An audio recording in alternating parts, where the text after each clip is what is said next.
G'day folks, welcome back. My name's Simon. If you happen to be new here, this channel is all about motorcycles. Oh, it's there somewhere, the other side of all this rubbish. Adventure. We're definitely on an adventure. Camping and touring. We're camping, we will be tonight, and touring, definitely touring. The adventure part's the bit that's the absolute killer on this trip. So unfortunately today's video didn't make it. I did stay up till about 1 o'clock in the morning trying to get a video edited. My brain had just stopped functioning after 10 hours of being on the road yesterday and all the assorted problems under the sun that I could have yesterday. And right now it's just a matter of I just want to get to where I'm going, and I'm pretty sure you guys will survive another week without a video. I do apologize. I did want to actually, have my videos stick with the schedule that I'd self-appointed, but sometimes even self-appointed schedules aren't perfect, really, are they? So anyway, I was trying to trying to make things work here, and like I say, so many things are going wrong. I mean, this was supposed to be a 4-week trip, and it's turned into a 7+ week trip. It was supposed to be 4 weeks maximum. I was hoping to do it in like 3.5. But let's just say that, to give you a short rundown so you understand where I'm coming from with this, and I'm not trying to make excuses for anything, but the first week of my trip I was in hospital in Alice Springs. The second week of my trip I was on the bike heading to the south coast, when the front fork seals, both of them on the Africa Twin, blew on the Stuart Highway in 43 degrees,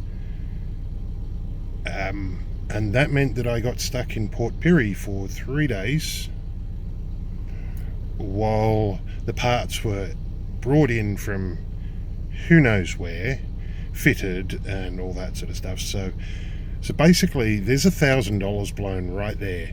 The parts, the labour, and 3 days of accommodation. And then I managed to continue on my journey and got myself finally back to my brother's place, pulled my 4-wheel drive out of the shed, out of mothballs. It started up perfectly, it ran perfectly, everything was great. Went off to get a blue slip for it because the registration had expired, and found that there was all sorts of things going on there, but got the blue slip, got it registered. Now, you've got to buy compulsory third-party insurance here, or what they now call in New South Wales a green slip, supposed to make it more competitive. There's a whole thing in that. Anyway, got the green slip, $200 cheaper than I was expecting, which was great. But the registration total cost me $400 more than what I was expecting. Cost me $200 more than I was expecting, but considering I saved $200 on the green slip, $400 more than I was expecting in total.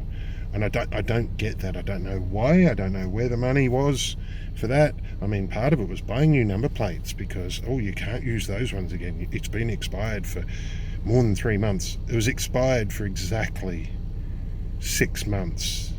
And I had to buy new number plates because New South Wales, the revenue state. So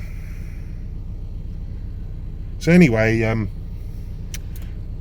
2 days after it was re-registered, the carburetor went and decided that it didn't like life anymore, and as such I had to get a new carburetor for it. So there's another $1,000 for the carburetor, and thankfully my mate Jeremy drove up from Newcastle and spent the weekend, and we got the carburetor fitted. Couldn't make a bracket to hold the accelerator cable because I didn't have a welder and I don't know how to weld, so I had to go back to a mechanic to get that fixed. Got all that sorted eventually, but going to the mechanic, getting the mechanic to do something, actually having it done, a week. Like, because nobody wants to just do anything right now because everybody's flat out and overbooked and stuff like that. So, you know, it's not like the dentist or the doctor where you can get an emergency appointment.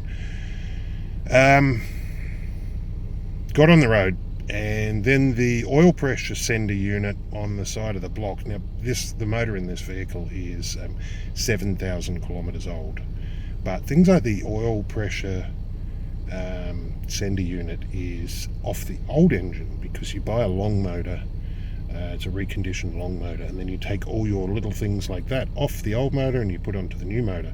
So the carburetor, the intake and exhaust manifolds, pressure sensors, temperature sensors, all that sort of stuff come off the old engine and go onto the new one. So, okay, understandable, don't have a problem with that. These things happen. But of course that sprayed oil all over everything on my brand new paint, all over the bike, all over the car, all over everything. It's great. That required having another trip to a mechanic to help me, just to make sure I got it sealed up right, and I have to get back to Alice Springs to try and order the parts. But let's just say that so far this trip has cost me more money than I could ever expect to spend in such a short amount of time. The only extravagant thing I've done out of the whole trip was stay in one nice hotel for one night. It had a spa. And it was in a special location, and there was a reason why I wanted to stay there. Not because something was going on in that specific location, but it was the location itself that, you know, that I wanted to go to. But yeah, let's just say that out of the whole trip, I had one extravagant night. Everything else has been basically, you know, yes, there's been motels and whatever, because I haven't been able to avoid that. It's hot or whatever, you know, and I'm not going to stress myself out, whatever, with camping everywhere when it's 35 degrees plus. But I didn't stay in expensive motels or hotels or anything except for that one night. Everything else has been budget, the cheapest I could possibly find, and just trying to keep moving. Anyway, look, I'm hoping next week to actually get videos back on track.